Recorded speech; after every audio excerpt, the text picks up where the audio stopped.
Soulslikes ruined gaming for me. And now this sucks. This sucks. That always kind of sucked. But now this sucks. Let me explain. To do so, I'm going to have to take you all the way back to the year 2009. You ever wonder what the bottom of an avatar shoe looks like? Well, bam! There it is. This was the year I saw my first trailer for Demon's Souls.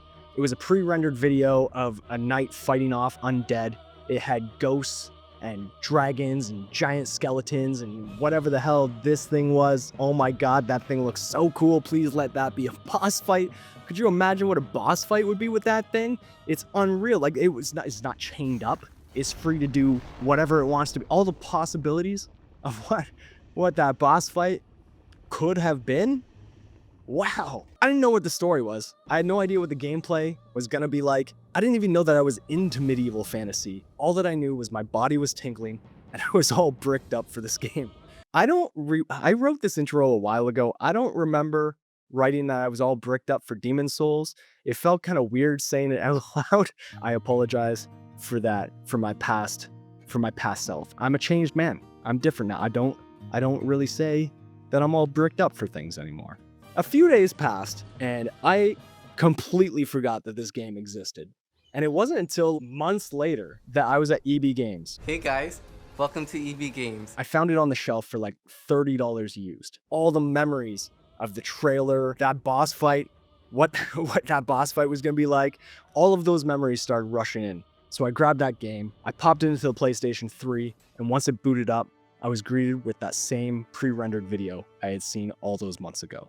Now with my adrenaline pumping and my desire to slay undead higher than ever before, I was set with the task of creating my character.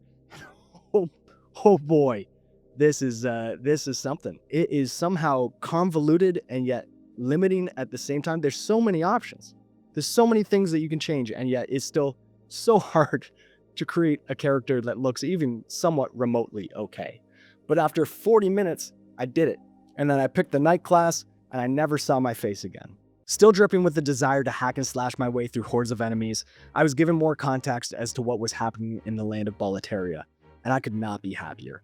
Not for these poor souls. Unfortunately, they're about to be swallowed up by demons. That's really unfortunate. However, that this game was not only medieval fantasy, but it was a mix of medieval fantasy and cosmic horror, which is another thing I didn't really know that I was into, but then I found myself all It was finally time to actually play the game. I was making my way through the tutorial, shield held high to try and tank every enemy hit that came my way. I would learn about a parry system that I would never learn how to execute throughout the entirety of my playthrough. And as I slowly turtle shelled my way forward, exchanging hits with enemies until I became victorious, I came across my first boss. Overly confident as I had just slain like a dozen enemies prior to, I was ready to hack and slash my way through his health bar. I held my shield up, ready to block his attack, and I'm dead. One hit and I'm dead. I remember looking at the amount of damage that I had done to his health bar while the screen faded to black and being filled with an immense amount of dread that I was going to have to kill this thing. Now, I grew up playing Super Nintendo, which those games typically were incredibly difficult. And home consoles were becoming more and more popular, but we were still transitioning from the arcade, which those games were notoriously difficult so that they could siphon off every last quarter that you had as if they were the brick and mortar embodiment of V-Bucks. This mixed with the fact that memory was scarce, a lot of these games could be completed in under an hour. So games had to be difficult in order to artificially extend their length. As technology improved, games became longer, storylines more in-depth. No longer was your princess just in another castle. That wasn't even your princess. That was just a projection thrown up on the castle window by her captor. So you head to the next castle where you do find your princess, and she tells you that there wasn't even a captor to begin with.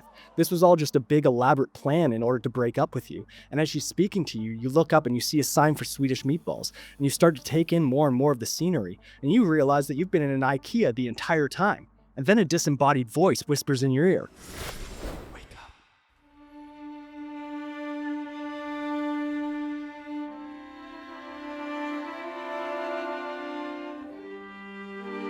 developers wanted you to see everything their game had to offer, and they also wanted it to be accessible to a wide range of people. There were more in-game tutorials, there was regenerating health, infinite lives, fucking arrows showing you where to go, or maybe your character will just constantly explicitly say what it is that you have to do next. I've got to check out the area Zero mentioned.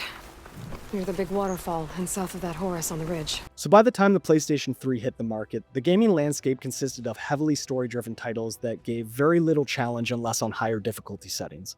I'd kind of been conditioned to expect that experience, and so to see the difficulty that lied ahead was shocking. Next thing I know, I'm waking up in this hub world called the Nexus. Turns out I was supposed to die to that Vanguard demon, which was a relief. Memories of playing Mega Man X and losing to Vile before being brought into a stage select screen started rushing in. This was one of my favorite games as a kid, and I was so excited to see that DNA making its way into a game all these years later. Through talking to NPCs in this area, I discovered that souls were basically my currency, and that I was going to have to kill enemies in order to obtain them. I made my way towards the first archstone that I saw, and headed to Boletarian Palace. Taking what I learned at the beginning of the game, I held down L1 and began my slow journey. I made my way up the stairs, collecting souls of the enemies that I killed until I was ganged up on and died almost immediately. When I spawned back at the base of the stairs, I noticed that my souls were gone. Making it back to where I died, I found a pool of blood which allowed me to recover my lost souls. And I would eventually find out that if I died prior to reaching that pool of blood, that those souls would be gone forever. I started to become very familiar with this place because, as it turns out, this game was hard as hell. It would eventually be known as one of the easier Soulsborne games, but as I mentioned prior, in 2009, the gaming landscape was a lot different. A lot of games would allow you to change the difficulty to tailor it to your skill level. If there was a tough enemy or boss, it usually meant that it was just a bullet sponge and it was more time consuming than anything. And if I was using a blade in the game, it usually meant that it was a button masher and I could just spam attacks while watching the enemy's health bar go down to 0. I was used to feeling like an unstoppable, all-powerful hero. And then Demon Souls came along and bitch slapped me and said, "Sit down, be humble." Unfortunately, the process of learning this new gameplay style became more frustrating than fun. I stopped playing. It sat on my shelf for over a year, until one day I decided to pick it up again. This time I would turn to the Demon Souls wiki for a walkthrough. It was here that I learned how overpowered magic is in this game, holy shit, and how I could cheese my way through enemies and bosses. This never felt good. However, I was determined to see everything that this game had to offer, and this kind of felt like the only way for me to do so. I did eventually beat the game, but I didn't have an incredible sense of accomplishment because most of my playthrough consisted of reading a guide and spamming magic from a distance. But the world and enemies in Demon Souls continued to occupy my mind months after beating the game. By the time I finished Demon Souls, Dark Souls had released. Once again intrigued by the world, the story, the enemies, I knew I had to play this game. I told myself I was not just going to follow a guide and cheese my way through, I was actually going to play the game the way it was meant to be played. And for a while, I did just that. I made it all the way through the infamous Blight Town to Quelaag. After many failed attempts and a lack of purple moss, I decided to make my journey all the way back to Firelink Shrine to purchase some from the merchant there. And when I got there, I found out everyone was murdered. Turns out this dude, who I let live, just decided it was time to kill everyone. And that's around the time I turned the game off and went outside to touch grass, cause that shit sucked ass. And you know what the worst part about it is that about a decade later when I returned to this game, I found out that merchant doesn't even sell purple moss. All I had to do was go to the undead merchant just a short distance away. Years later, I saw my first trailer for Bloodborne, and I knew I had to play this game.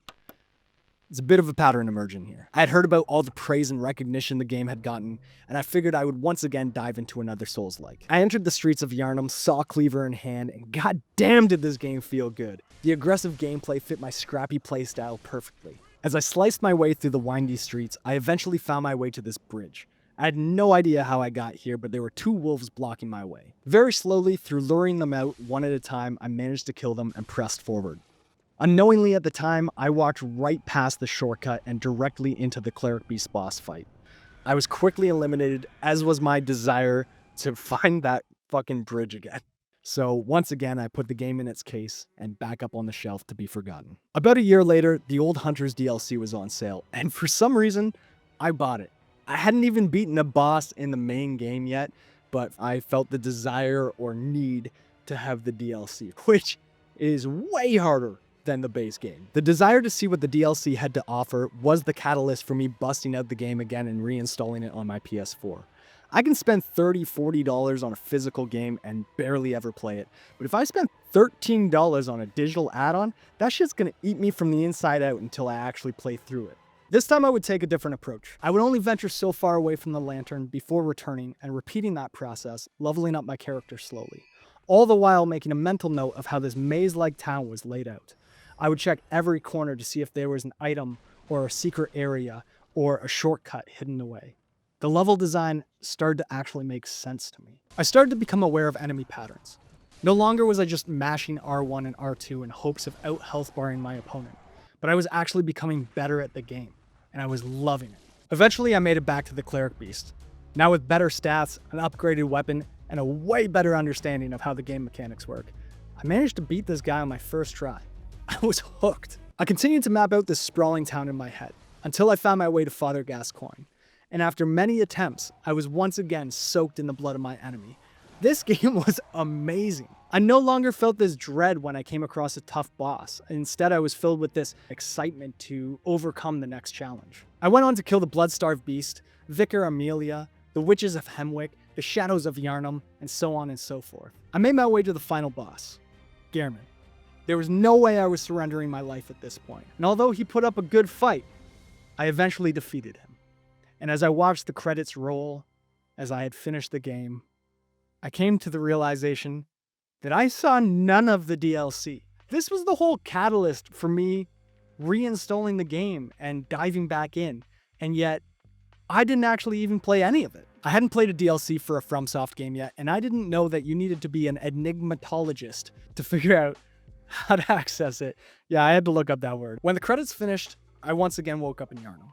I was now in New Game Plus, and I decided I was going to play through the game again, but this time I would be using the wiki. This is when I found out I had missed whole areas of the base game, like Logarius' castle and the Nightmare Frontier, both of which have their own unique bosses. It amazed me how little hand-holding there was.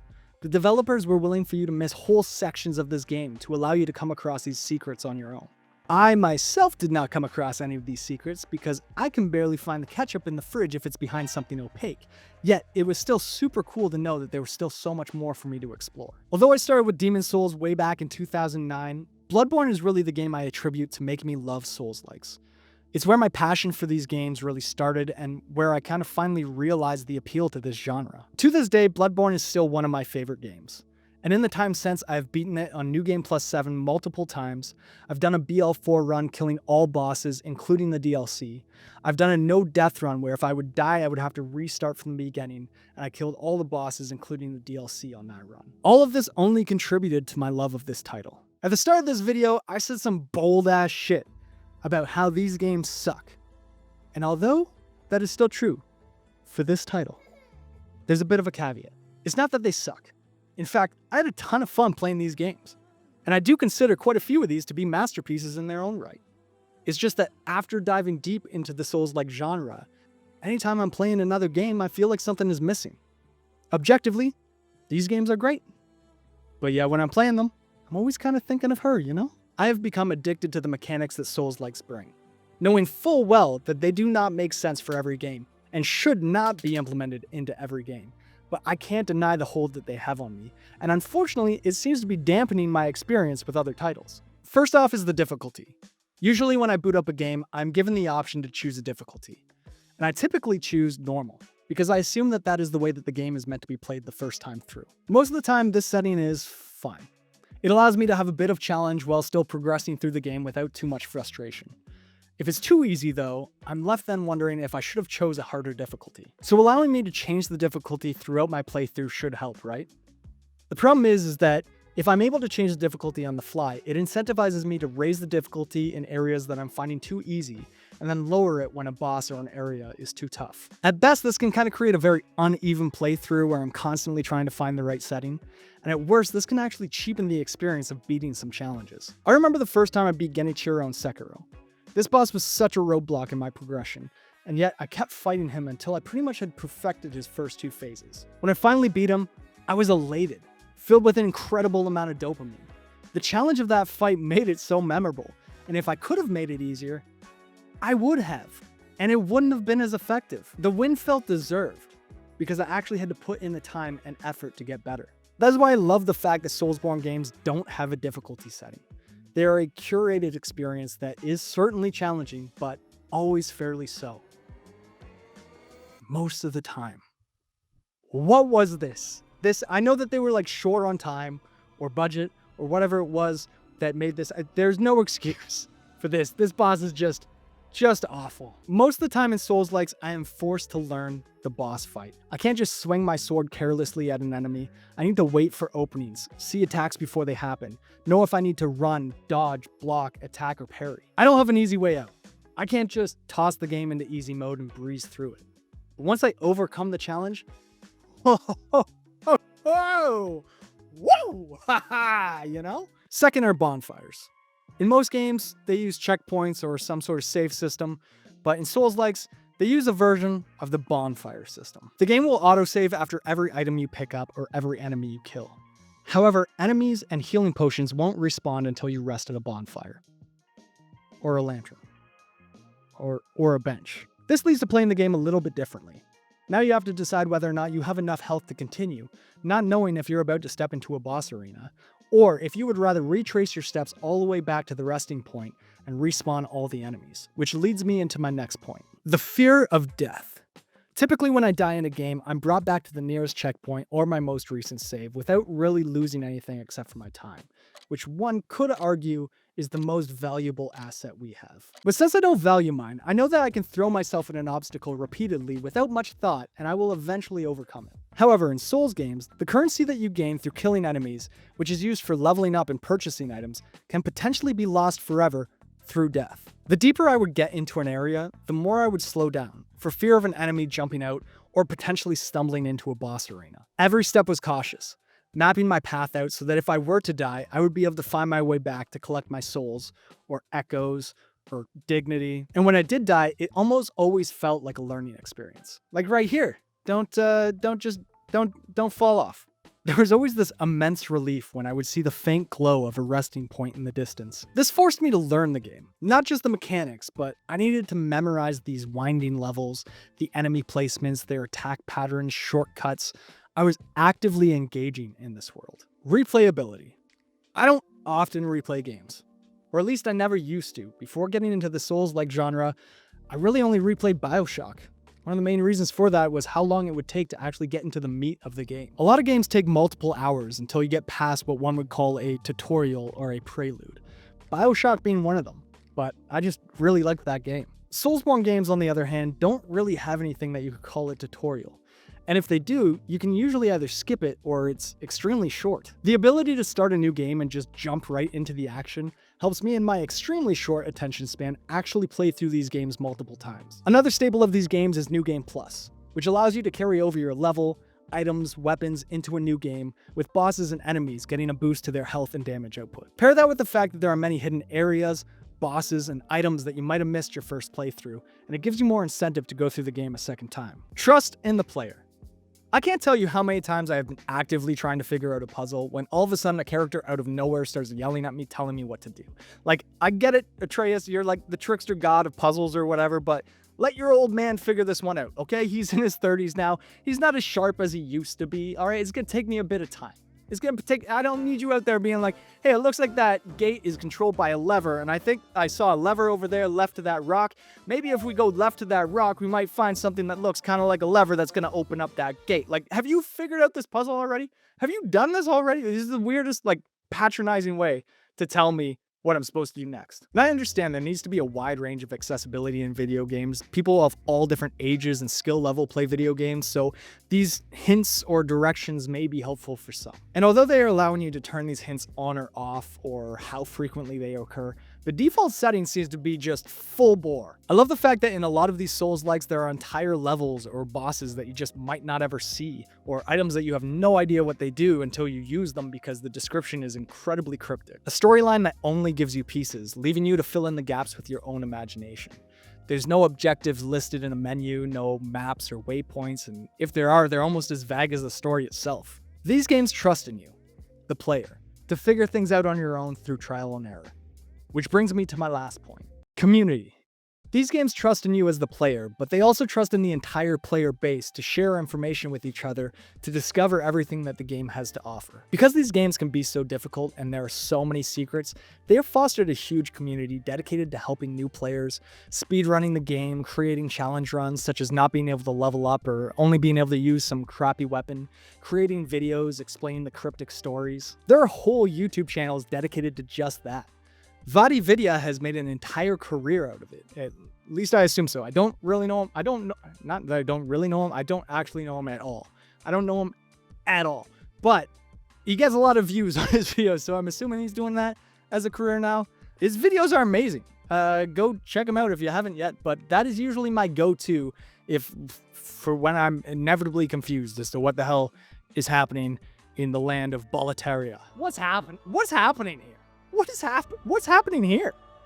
What is happening, Vaati? And another thing I haven't even touched on yet is the unique multiplayer of Soulsborns. People idly waiting outside boss arenas to help out a fellow hollowed, or those waiting for the poor soul that just got their humanity back so that they can invade them and ruin their entire day. Being able to leave a helpful note or send them off a cliff to their death in search of treasure. There are so many times I have laughed out loud or have cursed the faceless messages left by other players. I wouldn't have found half the secrets in these games if it wasn't for this community sharing information back and forth with each other. Like, how was I supposed to know that at the Firelink Shrine, if I jumped out of this elevator mid-transport, landing on this ledge, walking over here, rolling onto this pillar, making my way to the crow's nest, and curling up into a ball, that this crow would bring me back to the Undead Asylum where I first started my journey? And if I retraced my steps and ventured all the way back to the cell that I woke up in, there would be an item there called the Peculiar Doll with a description that reads, "A strange doll in a strange dress. There was once an abomination who had no place in this world. She clutched this doll tightly and eventually was drawn into a cold and lonely painted world." Then, if I was to make my way back to Anne Orlando and find myself in this room with a large painting of a rope bridge, and I went up to it and examined it, then I would be brought into that painted world. I know these games aren't for everyone. Hell, I didn't even know that they were for me when I started playing them all those years ago, but I'm so happy that they exist, and being able to see them from their inception to where they are now has been so cool to watch. It's awesome to see more and more people getting into this genre. Elden Ring has introduced so many people to Souls-likes, and although I don't really know where they go from here, open world kind of tends to be like the last hurrah, the last kind of evolution of a video game, and I do kind of hope that they go back to their more semi-linear roots in their next title. But whatever it may be, I'm incredibly excited to watch and experience the genre grow. Thanks for watching.